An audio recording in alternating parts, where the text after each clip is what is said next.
Salam pemirsa, jalur Laut Merah merupakan salah satu jalur kargo tersibuk di dunia dan juga merupakan jalur utama bagi Tiongkok untuk melakukan perdagangan impor dan ekspor dengan negara-negara Timur Tengah dan Eropa.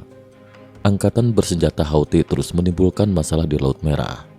Pada Rabu 17 Januari 2024, Amerika Serikat kembali memasukkan Angkatan bersenjata Houthi ke dalam daftar teroris global, dan Pentagon membuat pernyataan tegas bahwa serangan pertahanan diri terhadap Angkatan bersenjata Houthi tidak akan berhenti. Beberapa analis menunjukkan bahwa semakin intensifnya krisis Laut Merah juga akan menempatkan perekonomian Tiongkok dalam kesulitan yang lebih besar. Perang yang terjadi secara tiba-tiba menyadarkan dunia akan pentingnya keamanan Laut Merah. Selama 2 bulan terakhir, Angkatan bersenjata Houthi yang didukung Iran di Yaman terus mengganggu dan menyerang kapal dagang yang melewati Laut Merah dan Teluk Aden, memaksa Amerika Serikat untuk melancarkan serangan balik terhadap Angkatan bersenjata Houthi berkali-kali dalam beberapa kali tahun terakhir. Pada tanggal 14 Januari 2024, mereka bahkan menembak jatuh Angkatan bersenjata Houthi dan serangan rudal terhadap kapal perang AS. Sejauh ini sebelum serangan militer terjadi, kita telah melihat jumlah kapal di Laut Merah turun 9% dari minggu ke minggu dan 26% dari tahun ke tahun. Dan sebagian besar dari kapal-kapal tersebut adalah kapal kontainer terbesar di dunia, kata Bachmann, kepala analis Deloitte Loss Intelligence. Kapal-kapal ini memasuki terusan Suez melalui Teluk Aden dan Laut Merah. Dari 1 hingga 11 Januari 2024, jumlah kapal yang melintasi terusan Suez mengalami penurunan sebesar 30% dibandingkan tahun lalu. Otoritas kanal baru-baru ini memutuskan untuk menaikkan tarif tol kapal karena tidak akan berdampak besar pada jumlah kapal yang melintas. Pakar intelijen maritim Bachmann mengatakan saat ini 6 dari 10 perusahaan pelayaran peti kemas terbesar di dunia telah menghindari sebagian atau seluruhnya rute Laut Merah. Banyak barang yang dikirim dari Asia ke Eropa harus melewati Tanjung Harapan di Afrika Selatan. Hal ini tidak hanya berarti waktu pengiriman mungkin tertunda sekitar 3 minggu, namun biaya pengiriman melalui laut per kontainer berukuran 40 kaki juga akan meningkat sebesar $10.000. Bachmann, perpanjangan waktu dan biaya perjalanan di sekitar Tanjung Harapan menyebabkan biaya pengiriman meroket, tentu saja meningkat 2 kali lipat dan juga mengganggu rantai pasokan global. Untungnya, industri pengangkutan peti kemas masih memiliki kelebihan kapasitas yang dapat membantu meredakan beberapa volatilitas dan secara perlahan menyelesaikan ketahanan rantai pasokan, kata para ahli.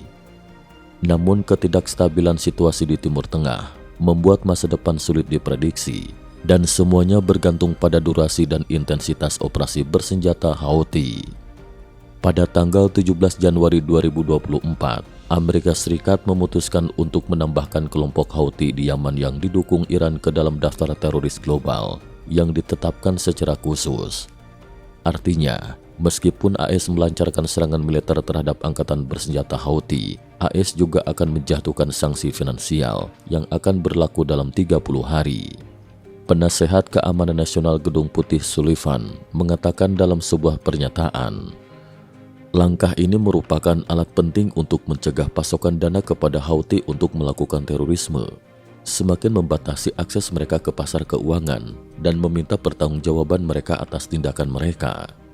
Pada tanggal 18 Januari 2024, Angkatan bersenjata Houthi yang didukung Iran di Yaman meluncurkan 2 rudal balistik anti kapal ke sebuah kapal tanker AS, menghantam perairan dekat kapal tersebut.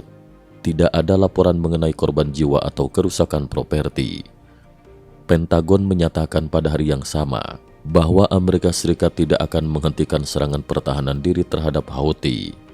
Wakil Sekretaris Pers Pentagon Singer, volume perdagangan di wilayah Laut Merah menyumbang 10% hingga 15% dari total perdagangan internasional. Apa yang dilakukan Amerika Serikat dan mitra kami adalah pertahanan diri. Jalur Laut Merah merupakan salah satu jalur kargo tersibuk di dunia dan merupakan jalur utama bagi Tiongkok untuk melakukan perdagangan impor dan ekspor dengan negara-negara Timur Tengah dan Eropa.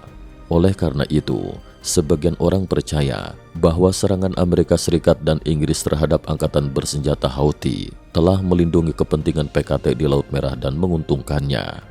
Namun, beberapa analis menunjukkan bahwa meskipun keamanan pengangkutan PKT di Laut Merah tidak akan terpengaruh secara signifikan, peningkatan ketegangan di Laut Merah telah menyebabkan lonjakan biaya pengangkutan, dan dampaknya yang terus-menerus telah menyebabkan kerugian besar bagi perusahaan-perusahaan Tiongkok yang mengandalkan ekspor. Pada saat yang sama, karena risiko gangguan rantai pasokan yang disebabkan oleh krisis Laut Merah, banyak negara barat mungkin mempertimbangkan untuk memindahkan produksinya lebih dekat ke dalam negeri untuk mengurangi ketergantungan mereka pada impor Tiongkok.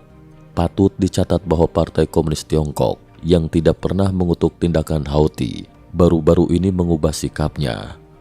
Partai Komunis Tiongkok secara terbuka menyebut nama Houthi dalam diskusi baru-baru ini di Dewan Keamanan PBB dan mengkritik mereka karena serangan berulang-ulang dan penyitaan kapal dagang di Laut Merah mengganggu tatanan perdagangan internasional.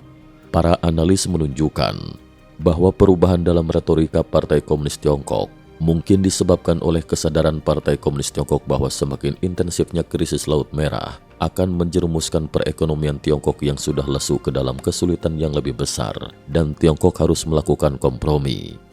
Sebelumnya, media komunis Tiongkok menggambarkan Houthi sebagai kekuatan pemberontak yang menentang Amerika Serikat. Bahkan ada seorang Little Pink yang meninggalkan pesan di internet, "Salut untuk Houthi." Cukup sekian dulu, terima kasih atas perhatiannya.